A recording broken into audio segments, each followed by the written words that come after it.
It's February. It's March 15th. No, let me start that over.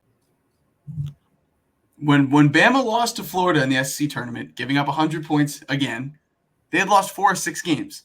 And then what happens? They get to the NCAA tournament and put together a super impressive run to make their first Final Four in school history before losing to the wagon that was UConn. But still, an incredible year for Nate Oates, and they might even be better this year. Christian, Nick, here with Blake Byler, who writes for Alabama for Bama Online on the On3 network. Blake, great to have you.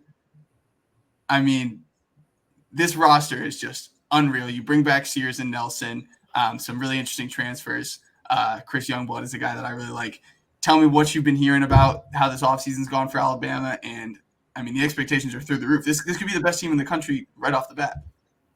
Yeah, 100%. I think that this has been – I mean, you couldn't ask for a better offseason if you're Alabama based on how the end of last season went. Obviously, like you said, losing in the first round of the SEC tournament to Florida, it looked like they were a popular upset pick in the first round against Charleston. Charleston had a good offense, and it worried people with how terrible Alabama's defense had played all season. But they put it together, made the Final Four, and then a lot of those key pieces from the Final Four decide to return. You got Mark Sears, who is a National Player of the Year candidate, Grant Nelson, who had that really big tournament game against North Carolina and kind of came into his own over the course of the season. And then some Latrell Wrightsell, a guard who missed a lot of that tournament run because of a head injury, but was one of the most important players to Alabama's success throughout the season. And then a couple of kind of younger, more reserve players in Jaron Stevenson and Mo Diabate. But then you look at the additions that they made, and I think this is what's really impressive. Alabama already had, before they even got to the offseason, a top 5 recruiting class with 2 5-stars in it, with Darion Reed and Aiden Sherrill, a wing and a big. But you go in the transfer portal, and Alabama's kind of biggest issue throughout all of last season was its rim protection. They had nobody to really protect the rim. Grant Nelson is more of a 4 than a 5. But because of Alabama's personnel, he had to play the 5 for the majority of last season. Alabama had Nick Pringle playing the 5, but he's like 6'9". He can jump really high, but not a great rim protector, not super disciplined on the defensive end. So your biggest need is rim protector, and you go out and get Cliff Amori, the center from Rutgers, who's 6'11", 250, and is one of the best rim protectors in the country, averaged like 3 blocks a game last season. So right off the bat, you fill one of your biggest needs there. And then on top of everybody else you lost, I mean, they lost a couple guys to the transfer portal, Rylan Griffin probably being the biggest loss. He went over to Kansas. But you still filled some of those needs as well with, like you said, Chris Youngblood, who unfortunately we found out yesterday had to have surgery on his ankle. So he's going to be out until probably middle of non-conference play, towards the end of non-conference play. Nate Oates said he'll hopefully be 100% by SEC play. So he's not gone for the year, but certainly kind of a down tick in terms of depth at that guard spot. But they also added Aiden Holloway from Auburn, a former 5-star talent who didn't really put it together as a freshman, but clearly has a ton of talent and some potential that can be tapped into potentially in a different offensive system. Houston Millette from Pepperdine is a guy who's going to kind of come in and be a nice 3-and-D kind of reserve player. So just overall, you have a ton of really nice additions added on to a team that brought back a ton of stars. And Nate Oates has said multiple times throughout kind of this preseason that this is the best and the deepest team that he's had since he's been at Alabama. Alabama's had some pretty solid teams in his tenure. You go back 2 years ago to the team that had Brandon Miller and was the number 1 overall seed in the NCAA tournament. And then 2 years before that, they had Herb Jones, who was SEC Player of the Year, and they ended up making the Sweet 16, won the SEC title that year. So he's had some good teams. But on paper, this is, as far as what I believe and also what Nate Oates has said, and even what we've seen from getting to watch a little bit of practice, this is one of the deepest rosters in the country, and I think the deepest roster that Nate Oates has had, possibly the deepest roster and best roster that Alabama's ever had in their program's history. Yeah, there's two key things that you want on every roster nowadays, and that's being old, which they have. I know Youngblood just got hurt, and it sucks that he can't come back to conference season. But I had him slated in the starting 5. That would have been 5 graduate players. Take him out. Those are 4 graduate players in there now starting. And we talked about the depth. Like they're not legit like 8 deep or 10 deep. Like they're legit 13 deep. Anyone who has a jersey on can come in the game and produce and give big minutes. And that's like, it's crazy to say, but like losing Rylan Griffin, like that's a big deal. But it's kind of not because of how Oates was like able to just bring these guys in. And we'll talk about all the transfers more in depth and everything. But obviously retaining Mark Sears and Grant Nelson, like that was just huge. How close were those guys going to the NBA, and what can we expect out of them this season? I don't think Grant Nelson was really close at all because he didn't even declare for the draft. He didn't even go through the draft process, which was interesting considering the hype he had around him going into the season, because he declared for the draft and went through the draft process after the 2023 season when he was at North Dakota State. And he got some looks, maybe a kind of fringe late second round guy, maybe an undrafted free agent guy. And because of that, he came back, went to the transfer portal, went to Alabama, and he got a ton of hype going into the season because of his versatility at 6'11". And the thought was that Nate Oates' offense could kind of unlock and he would have some insane season with crazy numbers and everything. But to be quite honest, he struggled for a good portion of last season. He struggled to kind of adapt to the physicality of high major basketball, which was obviously very different than North Dakota State when he was easily the best athlete on the floor, easily the strongest guy on the floor, the biggest guy, kind of all of that. It was easy for him to dominate.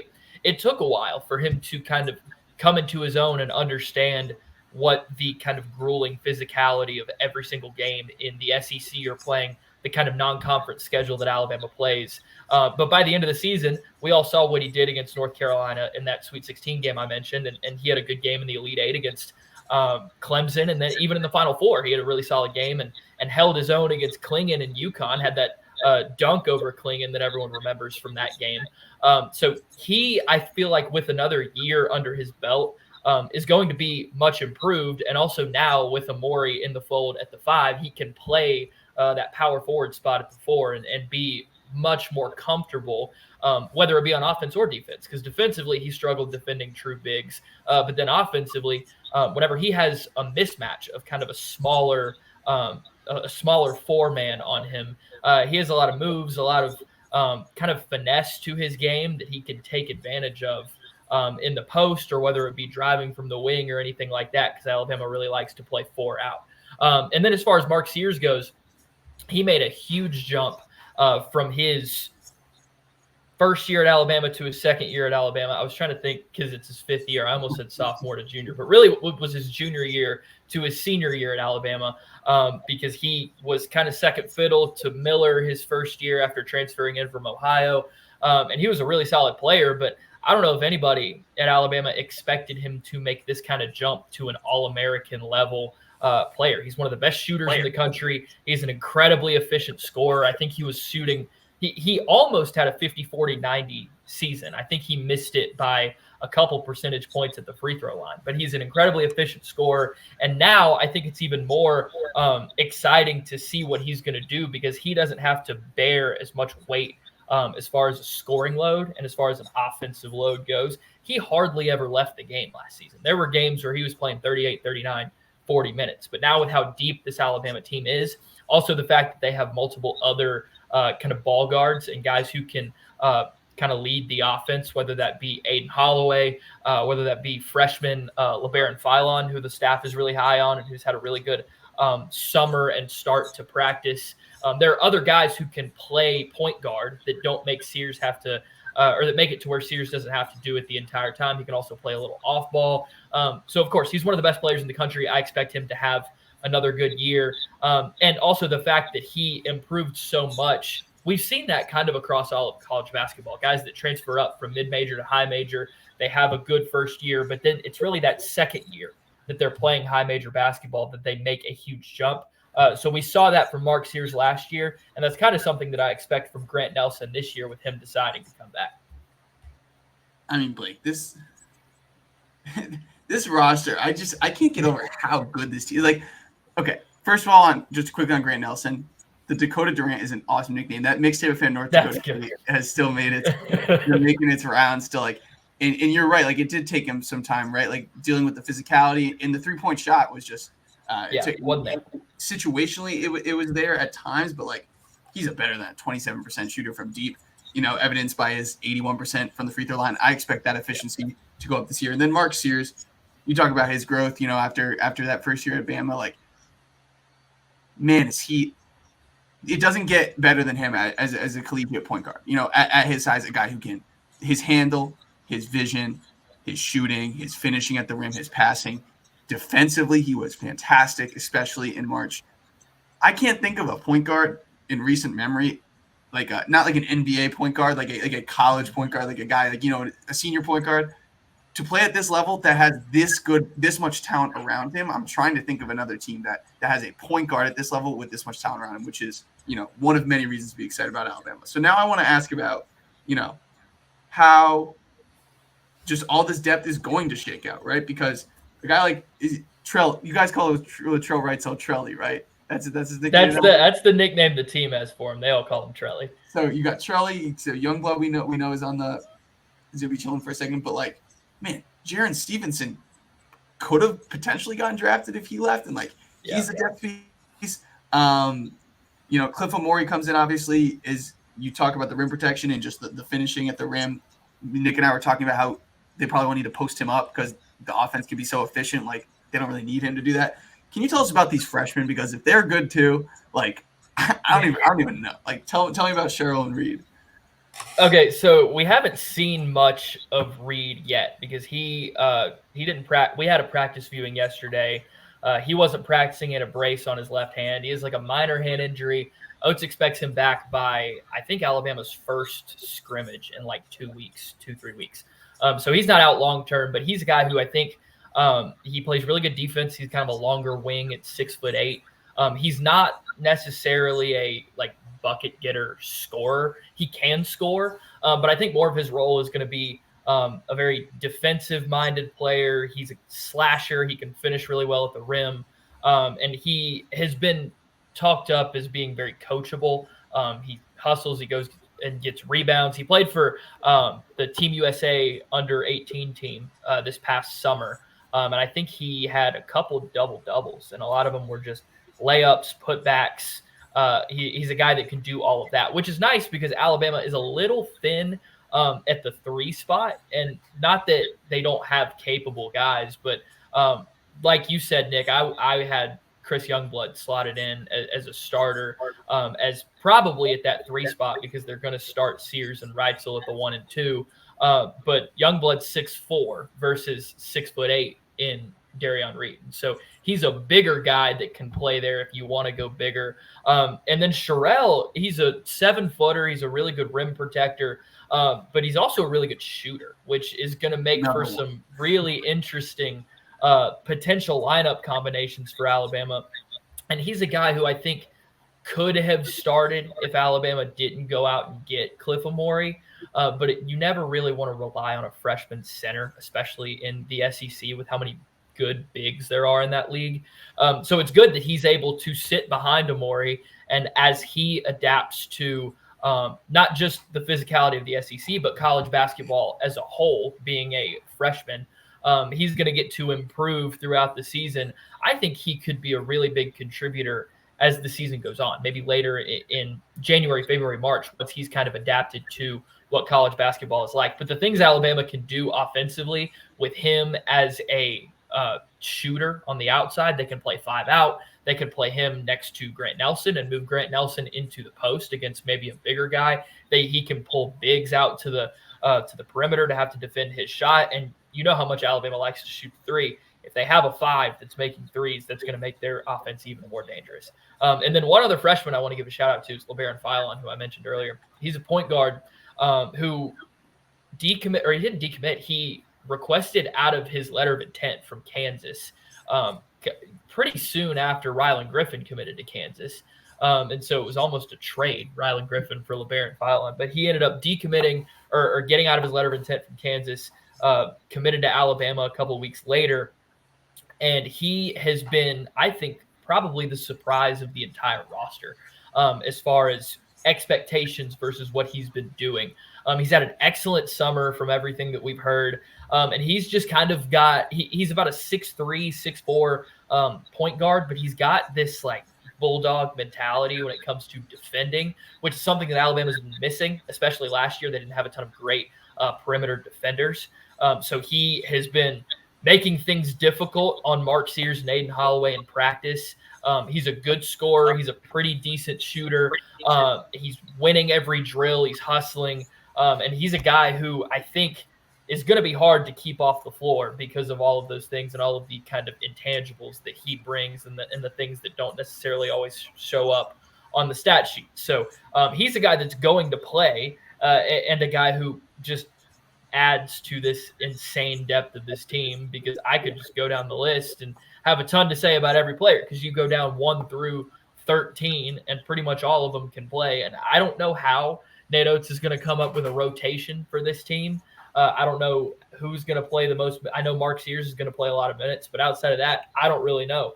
But that's also a positive, because Nate Oates even said last year he struggled with getting this team to defend, but because of how thin the team was, he couldn't threaten playing time with their defensive effort. And he said yesterday, he said, if I've got guards out there who aren't guarding on the perimeter and don't want to defend anybody, I've got somebody sitting right here next to me who's going to go in and do it, and then they're going to play the whole game. And so he's not uncomfortable with whatever drop-off there is from the first guy to the second guy, from the first unit to the second unit. So Alabama's going to have fresh bodies in the game at all times. They're going to make sure that they have guys in that want to defend, because everybody on the team can score pretty much. You're not worried about the offense falling off. So that's going to be huge for one, fatigue once you get into some of these more challenging games, but also in terms of defensive effort and making sure that intensity maintains itself at a high level throughout all these games. Yeah, I'll go on record saying, like, last year, I loved Bam on offense. Chris, you know this. Like, I would trash their defense because, like, it just did not travel in the SEC. And the main reason for me, and you brought it up earlier, Javi brought it up, was like Nick Pringle, as athletic as he just wasn't a rim protector. Now, they made it to the Final Four last season, and they ranked 111th in overall defense. The year prior, when they had Bediako, a rim protector, they ranked 3rd overall in defense. Now you have Cliff, who's bigger, stronger, better all around than Bediako. Like, this offense should not only be number 1 in the country, it was number 2 last season, and they have a higher ceiling this season. But this defense, man, like, it should be top 25 good with Cliff anchoring it back there. And this leads me into my question. With the defense getting even better, with the offense probably being even better, are the expectations like we should be getting back to the Final Four this season? Like, you know, kind of like last season was a little bit of fluke because it came out of nowhere, but they're obviously good enough. But now, like this season with the high expectations, everything, if they don't make it back to the Final Four or the Elite Eight even, is that like kind of like a bust in your opinion with this roster and talent? Or I have never seen as much buzz around an Alabama basketball team in Tuscaloosa as we're seeing leading up to this team. And you can attribute that to the Final Four that just happened on top of the roster that they just put together.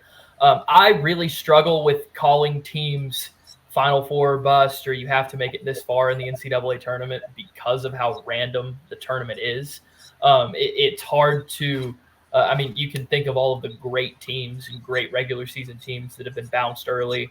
I mean, if this team makes it to – I mean, I even think about the Alabama team 2 years ago that was a 1 seed and made the Sweet 16. That was still a great team. They just ran into the wrong team on the wrong night and didn't make their shots that night. So it's hard to say whether not making – it's hard to say that not making a Final Four would be a disappointment.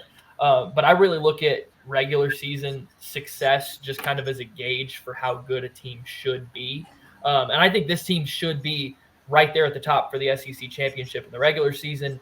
There's no doubt they should be right there in contention for a number 1 or a number 2 seed in the NCAA tournament.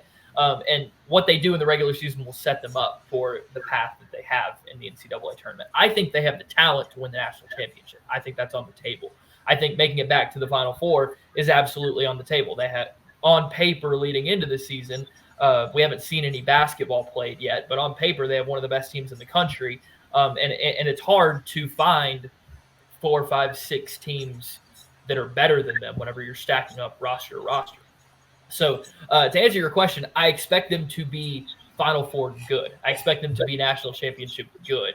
It's just hard as someone who knows how random the NCAA tournament is, and y'all know this as well as I do. Like, it's hard to say this team has to make the Final Four just because of how random the tournament is, but I think they are good enough and should be good enough to get there.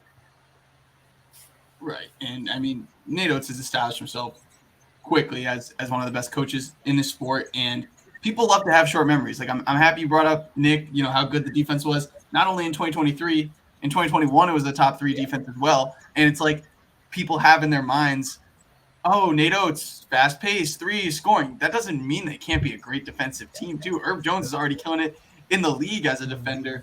And Blake, you bring up just such an awesome point about the threatening with playing time. Like, that works. Like, he's got the depth to say, look, if you're not going to defend, having the rim protector plus the depth to, just inspire guys to do it, like, this team could be running people out the gym.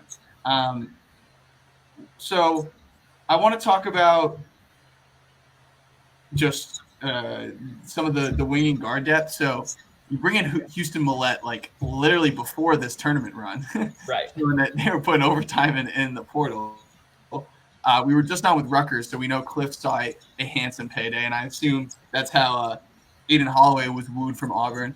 Can you tell us about how in the world that came about, of taking Auburn's point guard after a freshman season, and how that idea came about, and what expectations are for him? Because obviously Mark Sears is the point guard. So do you think those guys can play side by side, or do you think it's just like we're grooming Aiden to be the next Mark Sears after a year, kind of backing him up? I think they can play together, but I also think that Holloway is a long-term investment at the same time. And I don't know exact specifics about how it came about that he ended up going from Auburn to Alabama. I don't think it was a heavy NIL incentive to get him to bounce from one team to another across the state. I think it was more about what he felt was the best fit for him and best system for him. Because he did struggle last season, and I'm not going to go out and say he had the best freshman season ever. I think he was named to the all-freshman team in the SEC, but all you really have to do to be named to that team is play. Like, they're not super strict about guys who are inefficient or guys who do this or do that. If you play and you're scoring 7-8 points a game as a freshman, you're going to get on that team. But I think he can play next to Sears, and I also think he can be a really nice way to take the load off Sears as a backup point guard, because Sears honestly played far too many minutes last year. And I mean, in the scrimmage we saw and in the practice we saw, they were on opposite teams and they were the lead guard on the opposing teams. But one thing about Holloway that's interesting is everything I've seen from him as far as practice goes is he is an excellent shooter, but his percentages were awful last year. I think he shot right around 30% from 3.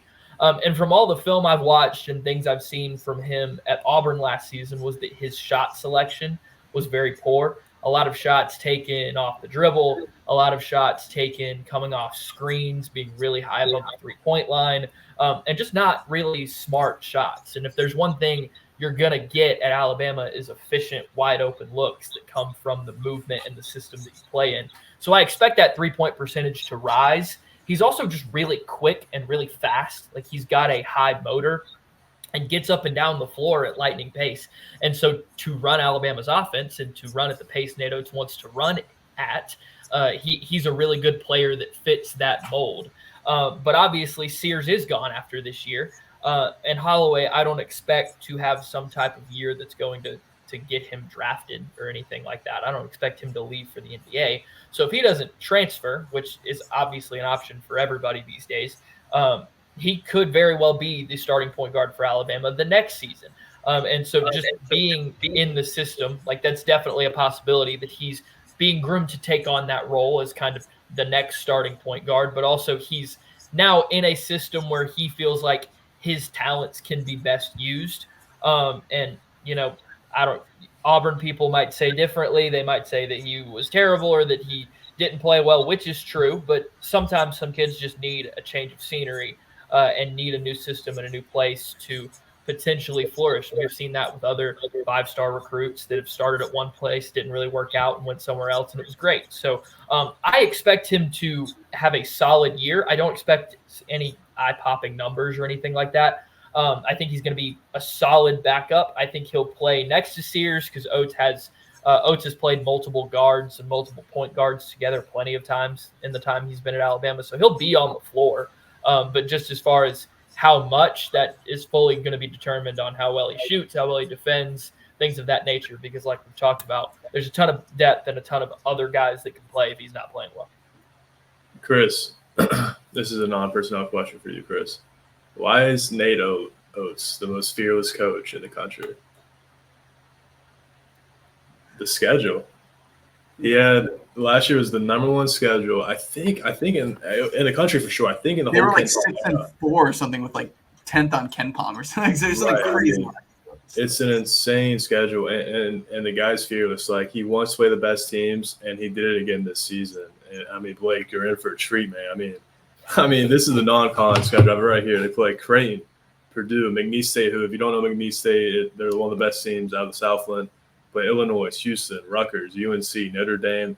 Then they play, like, these are low majors, but Kent State, one of the best teams on the MAC. South Dakota State, one of the best teams out of the Summit. Like, this guy, he's not just scheduling Q4 cupcakes that they can beat by 40 and boost their metrics. Like, this guy's going out, getting his team tournament ready. And, I just wanted to give Nate Oates his flowers for that because he truly is fearless.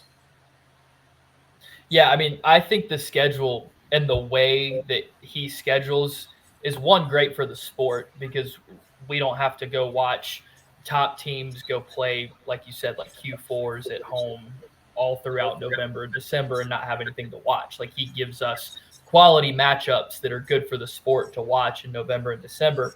But also it helps the team. And I remember every time we talked to guys in the locker rooms after NCAA tournament wins, they would go back to November and December when, like you said, they started 6-5 and they lost 3 straight games. And I think they lost 4 out of 5 games across late November, early December, all against good teams. It was against Purdue they played Purdue in Toronto. It was against Arizona out in Phoenix. It was against Creighton at Creighton. So all of these challenging environments, challenging teams, games that they lost, but games that they found out a lot about themselves and games that they learned, things that work and things that didn't, that you wouldn't learn if you were playing Mississippi Valley State 4 times in those games instead, and bolstering your record and going into SEC play undefeated or 12-1 or something, but you don't really know anything about your team. So I think it's good for the team, and it's a great test, and especially early in this season when you're trying to figure out lineups and rotations, you're going to get to see what these guys are like in big games against good teams, and maybe depending on what you see in these games, that helps you filter the rotation a little bit once you get to conference play. But they learned a lot about themselves in those games last season.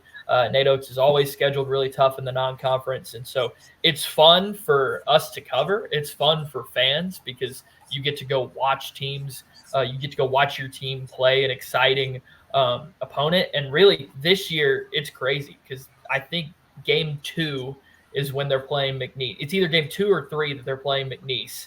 And Will Wade and Nate Oates have a fun history going back to his time at LSU. So it'll be fun to see Will Wade back in Coleman. And then I think from there, it's 5 straight games of it's 5 or 6, maybe 7. It's like 6 or 7 high major teams in a row, going from a road trip to Purdue. Then you're playing Illinois and Birmingham. Then you go to Vegas for the Players Era. And then I think you have UNC in Chapel Hill and then Creighton at home. So all of those are massive games. And also, if you go out and you beat a bunch of them and you walk out of that 7-game stretch at 6-1 or 5-2, you're going to find yourself with a great NCAA tournament resume. But also, those losses don't really hurt your resume either. If you go out and you lose a quad 1 game on the road by 5 points to North Carolina, like that's not going to drop you a seed line. Like, that's not really going to hurt you when it comes to NCAA tournament time. That's the reason that 2 or 3 years ago, the 2022 Alabama team didn't even win 20 games in the regular season, but they were a 6 seed because they went scheduled so tough and had some good non-conference wins, and that helped them later on in March when the committee started seeding teams. So it's just beneficial all around, and I hope more teams start doing it. It seems like more teams are starting to do it, even across the state. Like Auburn has a great non-conference schedule this year for the first time in a while. So it's good to see this kind of scheduling rubbing off on other teams. It's good for the sport and definitely good for this specific team as they get ready to move into conference play later on. 100%. You make a great point about, last year we're 21-11 entering tournament, and they were a 4 seed, as well. So Nate Oates has been just ahead of the curve on a lot of things, whether it's his offensive system and pace and shooting threes, or how he uses the transfer portal, or how he schedules. He's just been ahead, and he's been smart. And I mean, his track record is just incredible. And if this is his best roster, it's like, I know we talk about the randomness of March Madness, but like, it leads me to my final question. Actually, wait, quick note for it. They were 6-5 and they were 8th in KenPom. So to all the KenPom haters out there, there you go.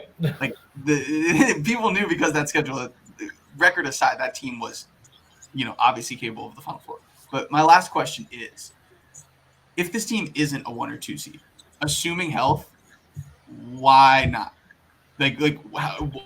What would lead to that not happening? Could it be a chemistry thing of too many cooks in the kitchen, too many guys? Could it just be bad 3-point shooting luck? Like, if this team is not elite, what would be the reason why?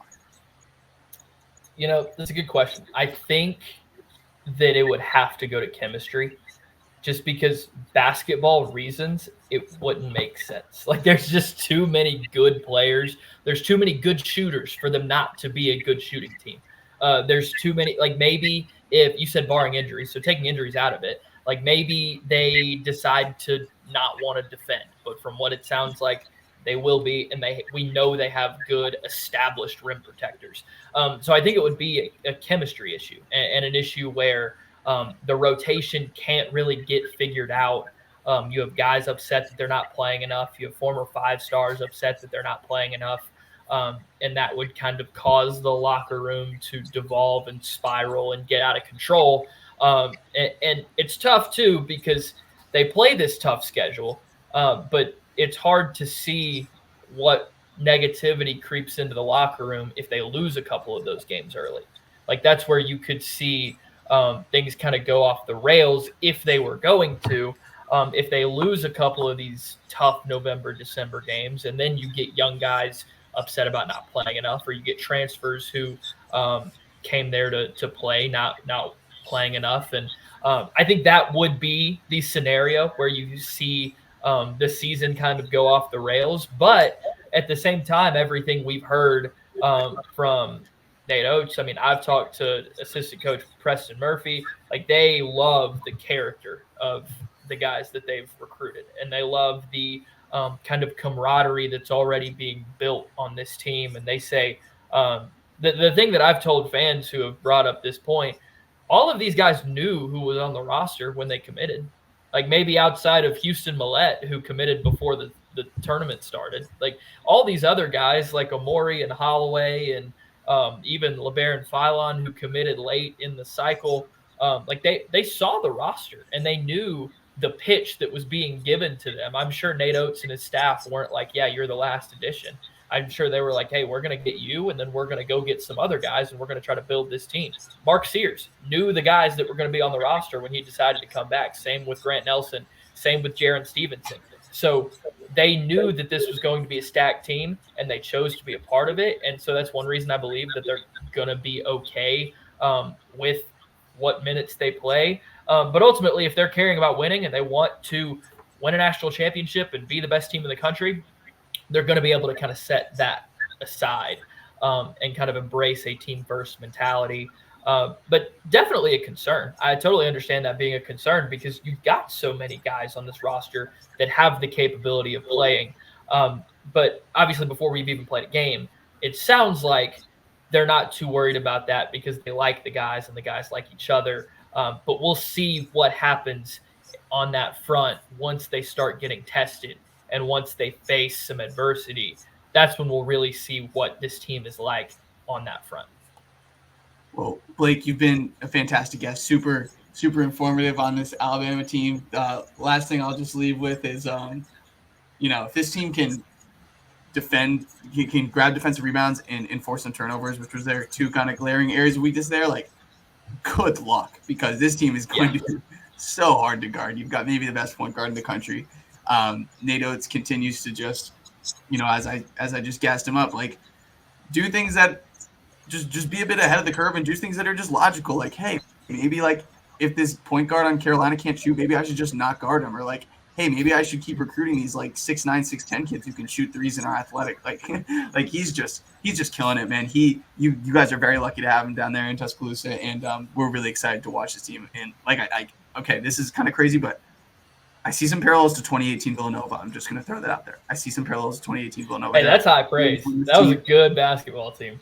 It sure was. They won every game in throwing fight. But like a team that can hit a ton of threes, that has lineup versatility, that has leadership at the point guard position, that has versatile bigs, like depth, well coached. Like, I'm just saying, if I'm telling you right now, if Alabama wins every game in the NCAA tournament by 10 plus points, I'd call it here. I'm not saying that's going to happen. I'm saying that is within the range of outcomes 100%. So I'll leave it at that. Thanks again for joining, Blake. Of course. Thanks for having me.